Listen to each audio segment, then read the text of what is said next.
Hey guys, really simple story for today. Another Japan travel story. Yet another trip. I have Susan with me, and we are just regular tourists in this one. We're staying in Tokyo, and we have a busy day planned for the following day.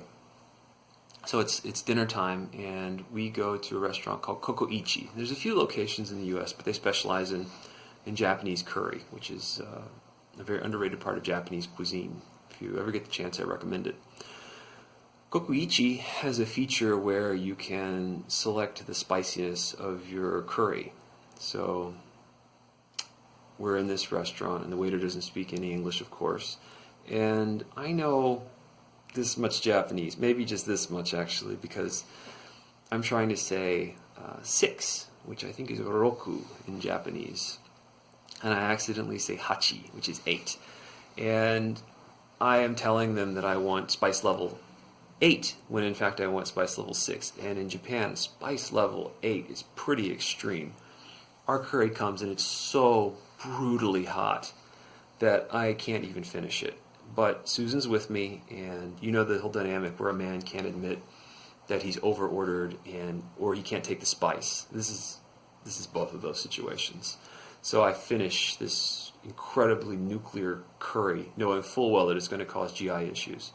So we go back to the hotel room. Everything's good. It's surprisingly cool. Nothing is happening, if you know what I mean. The next morning, we get up at 3 in the morning to go to Tsukiji Fish Market to watch the tuna auctions. It's kind of a traditional thing to do for tourists, I guess. And then afterwards, around 6 in the morning, we stop and we eat fresh off the boat sushi breakfast outside this market. Still, nothing bad has happened to me.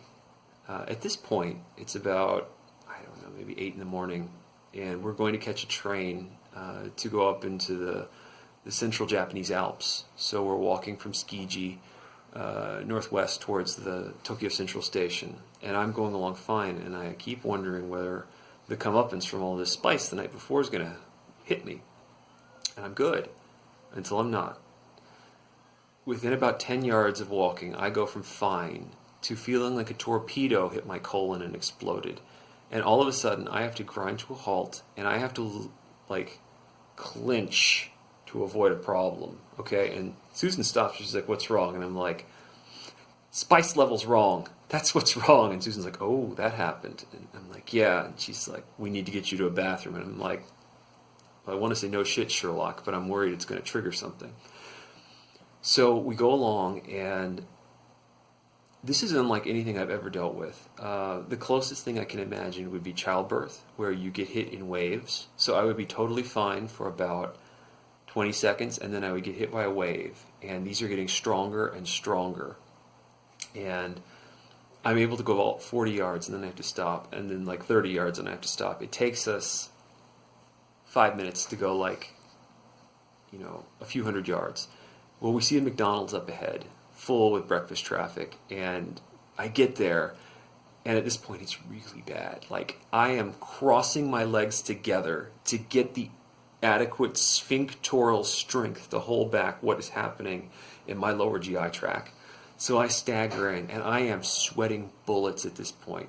I roll into this McDonald's, and I make a beeline for the bathroom, and there's someone in there, and I'm standing there, and I'm sweating, and I get hit by another burst, and I am using all of the power in my legs and glutes and everything, and just sheer force of will to avoid what's about to happen. And all of these Japanese businessmen are sitting around me, not knowing that this rando gaijin is about to monstrously shit his pants in front of all of them. So I've been timing my contractions, and I know that I can't take another hit, and I know I've got about 30 seconds until the next one. And I'm at peace with what's about to happen. And then a little click as the bolt slides open, and this tiny Japanese dude emerges, and I basically throw him out of the bathroom, and I make it with milliseconds to spare. Milliseconds. And I'm in there for a while, and I did some things, but that's not... Oh, man. Anyway, I'm sorry, Japan. It happened, and I feel bad about it. And the lowest point was I've been in there for a couple of minutes, and like I'm almost too weak to stand. That's how sapped my legs are. And Susan is outside banging on the door, taunting me and my lack of Japanese knowledge, and she keeps going, "Spice level 8!